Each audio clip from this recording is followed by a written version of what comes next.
এই মুহূর্তের big breaking news, মমতার দাম জানতে চাওয়া জের। ভোটের আগেই অভিজিৎকে বিরাট শাস্তি দিল নির্বাচন কমিশন। ভোটের আগেই অস্বস্তিতে প্রাক্তন বিচারপতি তথা তমলুক লোকসভা কেন্দ্রের বিজেপি প্রার্থী অভিজিৎ গঙ্গোপাধ্যায়। মুখ্যমন্ত্রী মমতা বন্দ্যোপাধ্যায়কে লক্ষ্য করে কুরুচিকর মন্তব্যের জেরে শুক্রবার অভিজিৎকে শোকজ করেছিল নির্বাচন কমিশন। এবার অভিজিৎ গঙ্গোপাধ্যায়ের প্রচারে জারি হলো নিষেধাজ্ঞা।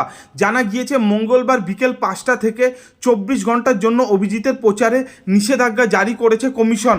এর আগে কমিশনের তরফে সোমবার বিকেল 5টার মধ্যে অভিজিৎকে তার ওই আচরণের কারণ দর্শানোর নির্দেশও দেওয়া হয়েছিল। পাশাপাশি কেন ওই মন্তব্যের জন্য অভিজিতের বিরুদ্ধে কড়া পদক্ষেপ করা হবে না সে বিষয়েও জানাতে বলা হয়েছিল। সেই মতো নির্বাচন কমিশনের শোকজে জবাবও দিয়েছিলেন অভিজিৎ গঙ্গোপাধ্যায়। সংবাদ মাধ্যমের সামনে অভিজিৎ গঙ্গোপাধ্যায় বলেছিলেন, যা ঘটনা ঘটেছে তা সম্পূর্ণভাবে আমি কমিশনকে জানাচ্ছি।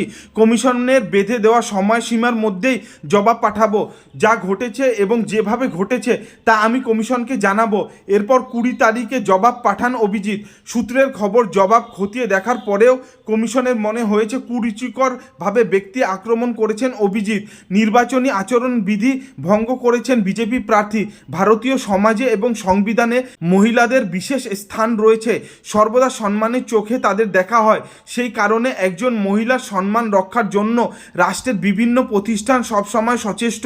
প্রসঙ্গত, দিন দুয়েক আগে মুখ্যমন্ত্রীকে নিয়ে কুরুচিকর মন্তব্য করার অভিযোগ উঠেছে অবসরপ্রাপ্ত বিচারপতির বিরুদ্ধে। বুধবার হলদিয়ার চৈতন্যপুরে একটি সভা করেন তমলুকের বিজেপি প্রার্থী। যেই সভার একটি ভিডিও সম্প্রতি শোরগোল ফেলে দিয়েছে।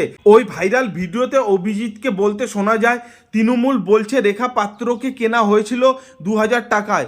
মমতা বন্দ্যোপাধ্যায়, তুমি কত টাকায় বিক্রি হও?